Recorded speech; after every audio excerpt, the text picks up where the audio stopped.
My name is Megan, and this is my video presentation on neural differences in youth who engage in juvenile delinquency. To get started, juvenile delinquency is defined as a violation of a law committed by an individual under the age of 18. Juvenile delinquency also involves non-criminal behavior. This non-criminal behavior includes, but is not limited to, running away from home, dropping out of school, and disobedience towards members of authority. Some sources mentioned in this presentation focus primarily on the violation of law without taking into account non-criminal behavior.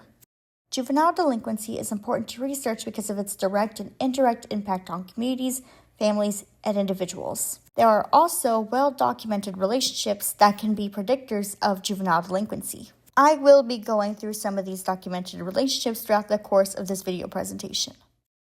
The questions I intend to answer with my presentation are: what evidence exists when it comes to genetic predispositions and the effect on juvenile delinquent behavior? What differences can be seen in neurotransmitters, and do those differences affect juvenile delinquent behavior? And lastly, what symptoms can be seen with juvenile delinquency, and what neural areas are these symptoms linked to?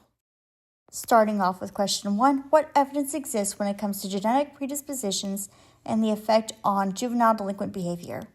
To answer this question, I intend to look at the evidence found, twin studies, and the gene-environment interaction. In past research, juvenile delinquency was found to have no genetic basis. However, a high base rate of delinquency reveals otherwise.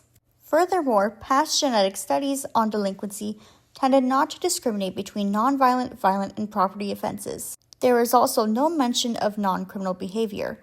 Therefore, it is unsure whether non-criminal behavior was even considered in past studies. Additionally, it is also unclear whether most studies take into account non-criminal behavior. A current study did find that factors, including risk factors, can alter the gene-behavior relationship. A factor for this relationship is whether the minor is living in a more socioeconomic advantage area or not. Minors who have a greater genetic risk for delinquency are more likely to express it when living in a disadvantaged area compared to a higher advantaged area. Furthermore, minors with more parental support are less likely to express juvenile delinquent behavior despite genetic predisposition. Now, moving on to twin studies, heritability was found to have a greater or stronger effect when compared to other antisocial manifestations for aggressive behavior. Additionally, heritability for aggressive delinquency was higher when compared to non-aggressive delinquency. The study by Azeredo discovered that 52% of the variance in delinquency is attributed to genetic factors. Furthermore, monozygotic twins were found to be more similar in antisocial behavior rates compared to dizygotic twins. In this finding, higher numbers mean higher similarity. An analysis of adolescent twin pairs discovered that about half of the covariance between externalizing behavior and drug use was due to genetic factors. The remaining variables were due to environmental factors. Another study with a co-twin design found identical twins who differ in pure deviance differ in pure delinquency. This finding suggests an environmental effect of the influence of peers in delinquency. Additionally, this environmentally mediated peer effect was moderated by individual differences when it came to sensation seeking. Speaking of environmental factors, the 5-HTT-LPR genotype is linked to the serotonin transporter gene in the brain and is subdivided into 3 groups. These groups include SS, LL, and SL. When the 5-HTT-LPR genotype is coupled with factors such as socioeconomic status, it could potentially cause delinquency. For instance, boys with a higher socioeconomic status display higher levels of delinquency when they are carriers of the LL and SL subdivided genotypes. Girls also display a higher level of delinquency when they are carriers of the SS and SL subdivided genotypes. This is in contrast to adolescents who have a lower socioeconomic status. For example, boys who are carrier of the LL genotype and girls who are carriers of the SL genotype display more delinquent behaviors. Furthermore, it is possible that many of the environmental risks are not random. This means that people seek to create their own environment potentially based on genetic predisposition. This has implications for juvenile delinquency because children with a predisposition for delinquency may seek out similar individuals, which could cause an expression for delinquency. This also has implications for substance dependency, as individuals who do not perceive their peers as delinquent are less likely to develop a dependency to different substances based on their peers' behavior despite genetic predispositions. However, adolescents who perceive their peers as delinquent are more likely to express a genetic vulnerability to substance dependency and use. In other words, adolescents who express a genetic predisposition to a substance dependency is influenced by the environment. How is what we discussed related to the course material? As discussed in class, nature involves genetic influences, an adaptive function of genes, and is considered to be the ultimate cause of behavior. Meanwhile, nurture involves environmental factors and is considered to be the proximal cause of behavior. In terms of juvenile delinquency, genes influence behavior that could be useful in one environment but harmful in another. As discussed in this section of the presentation, the environment ultimately determines whether a predisposition or a genotype is expressed. Nurture refers to the caregiver's response to a behavior or to other environmental factors.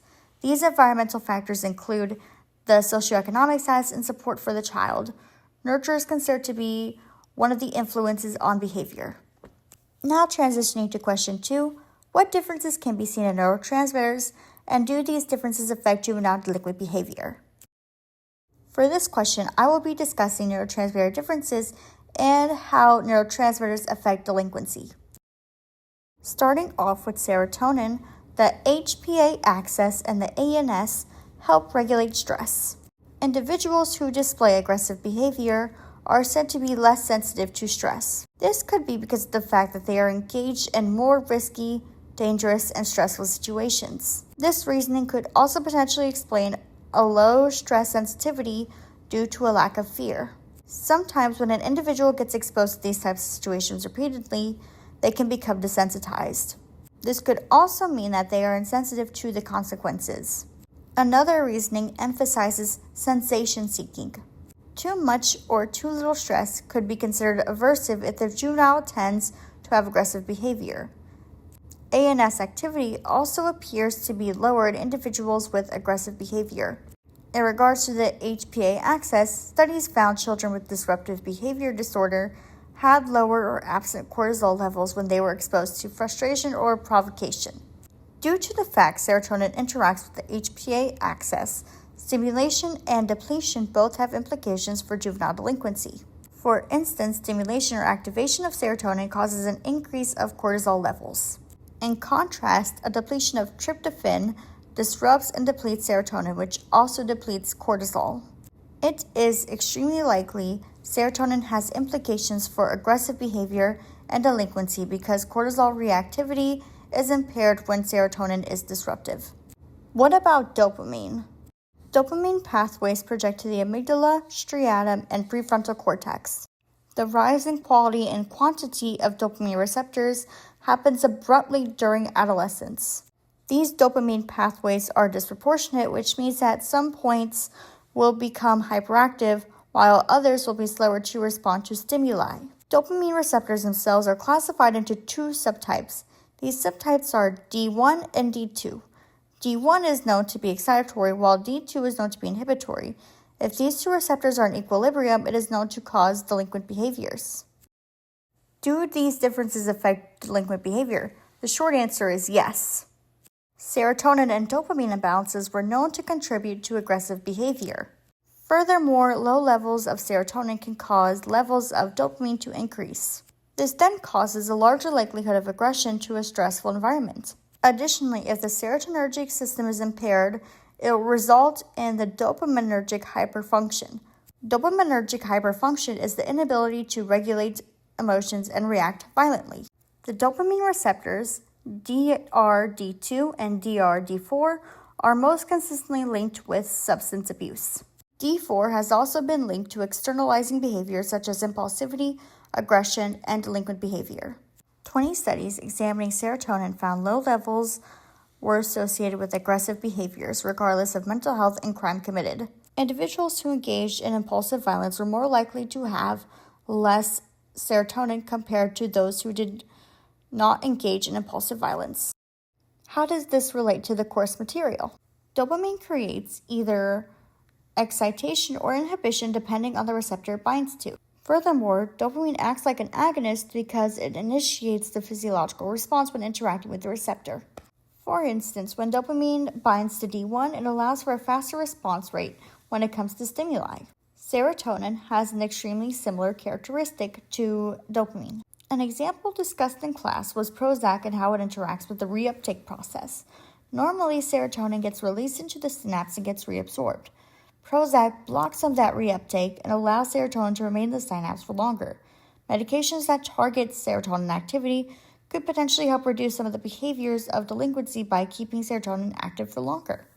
Now moving on to our very last question, what symptoms can be seen with juvenile delinquency and what neural areas are these symptoms linked to? To answer this question, I will be examining the symptoms of juvenile delinquency and the connection to neural areas. Symptoms of juvenile delinquency include emotional dysregulation and overengagement of neural resources when attempting to manage emotional responses, impulsivity, aggression, additional cognitive effort used to achieve performance levels comparable to those of non-offending peers, an overactive threat response that could lead to hypervigilance and potentially aggressive reactions, deficits in responding and reacting to the emotional states of others, and behavioral issues. What neural areas are these symptoms linked to? The increased activation in the superior frontal gyrus could reflect the symptom of overengagement when it comes to neural resources. This symptom may indicate an underlying compensatory mechanism. In this compensatory mechanism, individuals require greater neural effort to regulate emotions effectively. This effort is considered to be abnormal emotional processing and could potentially cause the symptoms of impulsivity and aggression. Furthermore, the superior frontal gyrus is associated with higher order cognitive functions. The increased activation could also be interpreted as additional cognitive effort required to achieve performance levels similar to those of non-offending peers, as well as inhibit impulses and manage behavior within socially acceptable norms. Higher activation in the amygdala could be a potential indication of an overactive stress response, as the brain region is involved with the regulation and reactivity of emotions.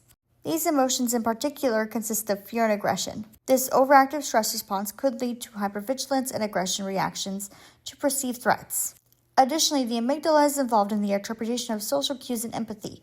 Dysfunctional activity in this region can cause deficits of responding and recognizing the emotional states of other individuals. Heightened activation in the cerebellar varamus may reflect disruptions. These disruptions can then cause emotional dysregulation and behavioral issues. Lastly, individuals with lower regional homogeneity in the medial frontal cortex suggest disrupted local synchronization and potential inefficiencies in prefrontal functioning. How do symptoms of juvenile delinquency in neural areas relate to the class material? A functional MRI was used to obtain the results regarding the symptoms of juvenile delinquency and the neural areas they are associated with. As discussed in class, the functional magnetic resonance imaging measures the blood oxygen level dependent signal, or in other words, it measures the delivery of oxygenated blood to the neurons.